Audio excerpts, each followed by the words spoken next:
Now we move to the last thing in the appendix, which is the dealing with corporations. And basically what they wanted to do was to just give you some rules of, or maybe possibilities of what you could do to stop a corporation from being what it is now.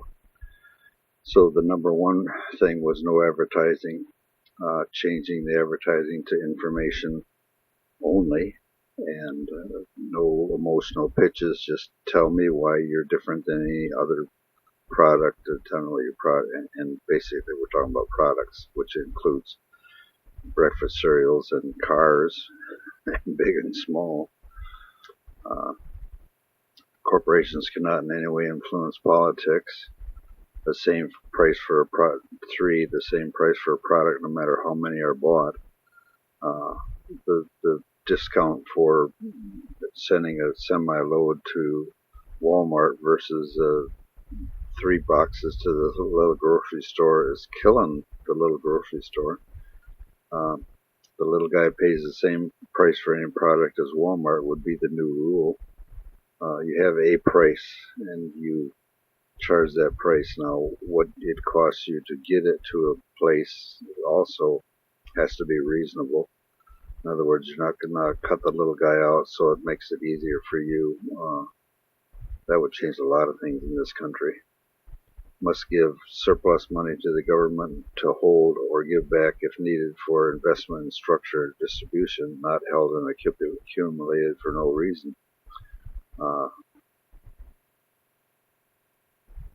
And what are they talking about there? Surplus money?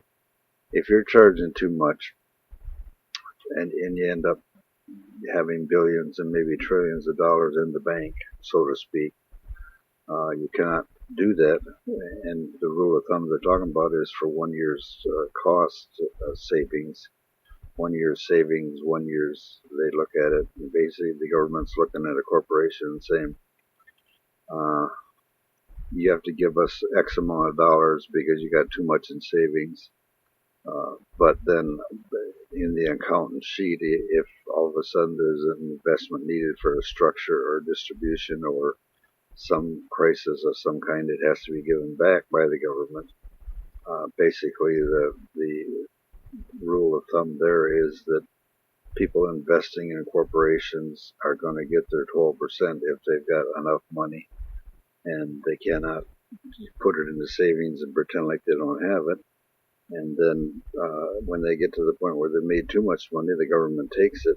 They don't get it back unless there's some, like for instance, now you have to understand, like Walmart, they're not going to have any sudden huge costs. But let's look at the oil company. They might have to build a new production plant, a new distillation plant. They might have to buy a whole bunch of tanks, might have to do a pipeline.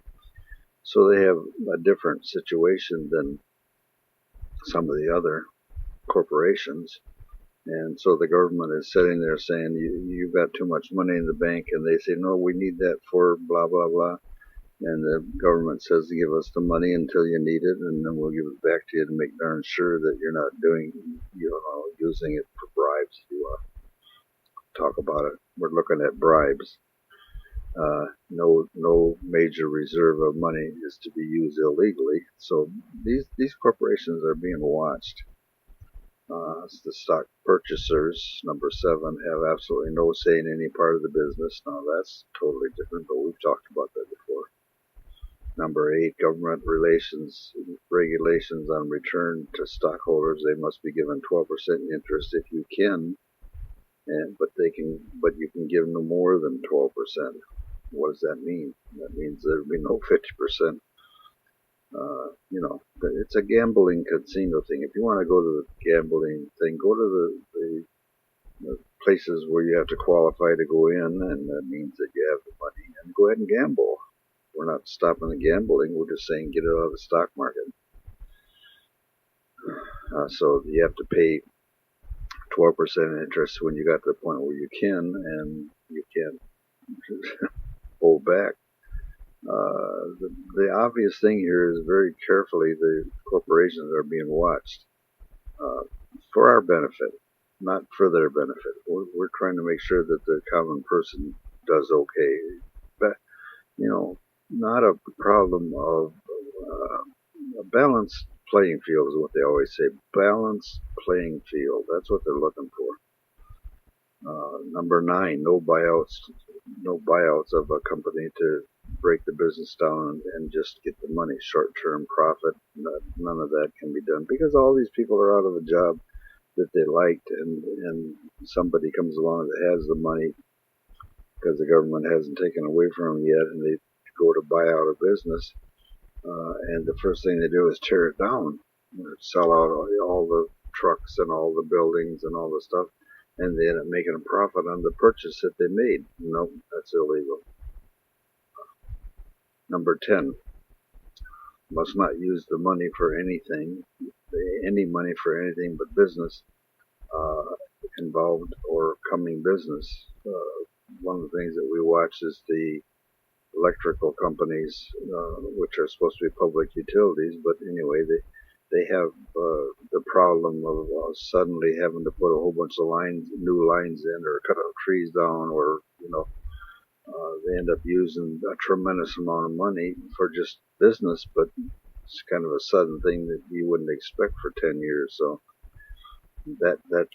for 10 years the government has taken the excess money, and then the 11th year when they have to build a plant or lay down a whole bunch of new lines or something, then the government gives them back the money to do that. They say the money that you have credit, if you will, on your account is usable, just has to be used for your business. So they say number 11, no using extra money for influencing other businesses or governments. The real thing that they're doing there is making sure that the corporations do business, not politics. Do business, not affecting any government. Do business, not cheating anybody, not bribing anybody.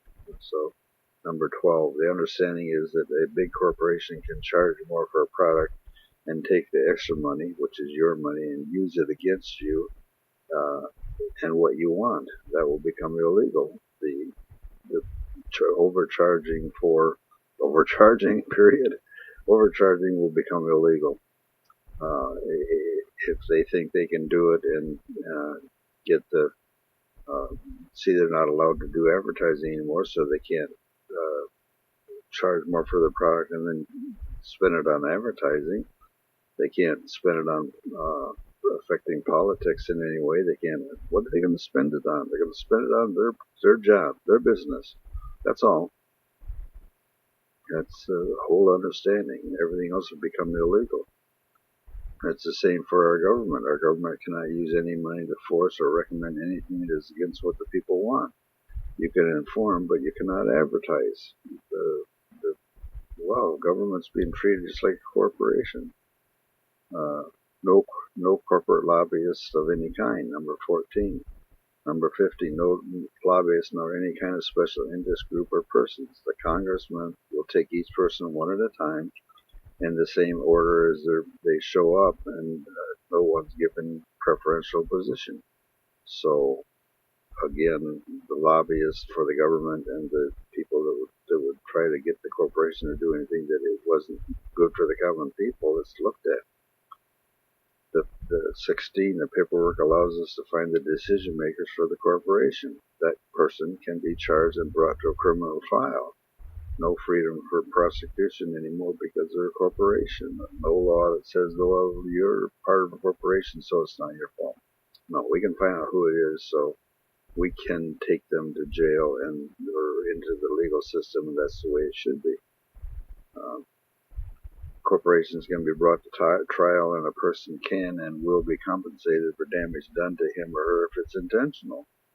The decision makers in this corporation can also be charged.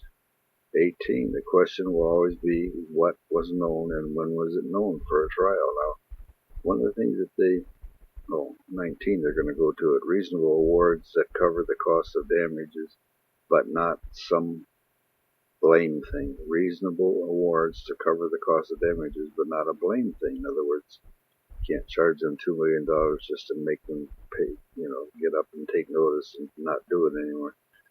Those things will become illegal, and they'll go into the legal system, and we'll find out who made the decision, and they'll go into the legal system. Uh, the problem that always comes up with a corporation is awarded excessive award by the court for damages, which is not allowed anymore. But that's what they're talking about. The corporations use the money that you pay for a product to pay for those damages, and they overcharge. So who is punished? You. It makes no sense.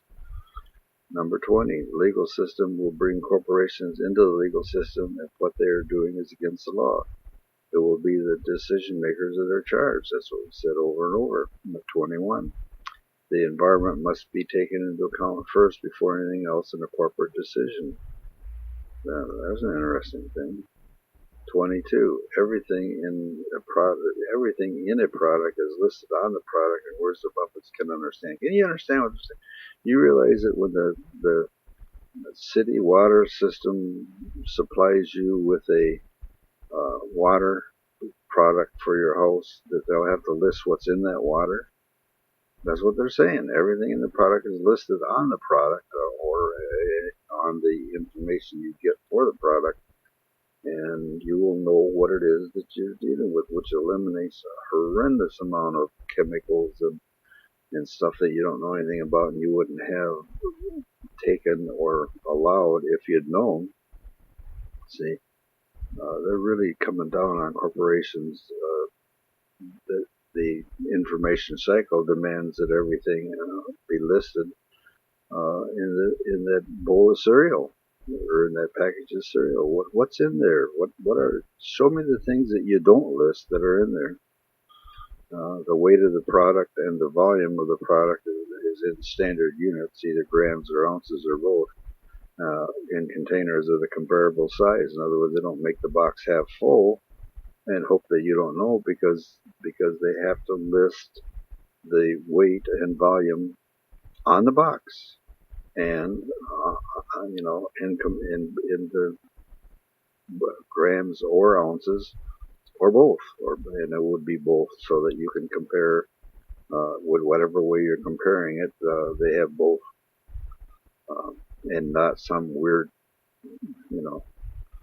size or volume or weight or something like that you don't understand and can't match.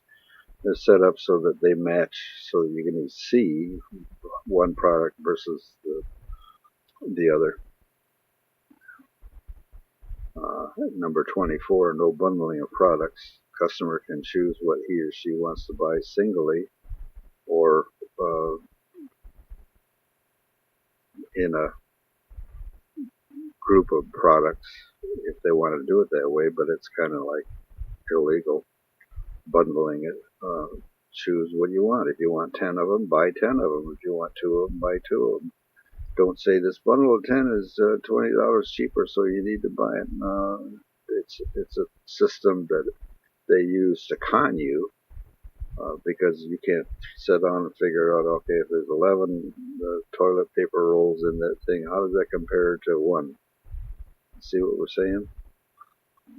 Everything is going to be listed and comparable. Number 25, research on effect of what it is in the product and what it does to your health is going to be done. Then the investigation into what's damage done. Then investigation into what damage is done in the production of the product too. So they're saying that they're going to do research on what's in the product and how it relates to your health, but then they also are going to investigate what damage is done in the production of the product. So you might have a loaf of bread or a cardboard box, and you find out that, let's say cardboard boxes, you find out that in the process of production there's a horrible chemical that's just dumped into the water, and they can put it into that. 26, there must be reasonable warranties on products. list what's expected, what is expected of anything is expected to last, and make it right if it doesn't. Here the government must use reasonable decisions of cost versus benefit to the customer, which is again a brand new thing, but something that will be legal. Cost versus benefit. Absolutely no monopolies, no buying of a business that competes with your business and closing them down. Won't be allowed to do that anymore. There's no monopolies allowed now, but they don't enforce it. There's enforcement involved there. The corporation is a business, not a person, so it has no vote. That would be 28. 29. Every product produced must be acquirable for the same price, no advantage to anyone. No, not because you're bigger or smaller. We've seen that before. Price must be 30. Price must be in plain view with the taxes and shipping. In other words, out the door price must be the price that's shown on the object or the article, no matter what. So that's the 30 things that they're aiming to have done for a corporation, and you have to admit it changes a lot of things, but it's really good ideas, and it's all for your benefit.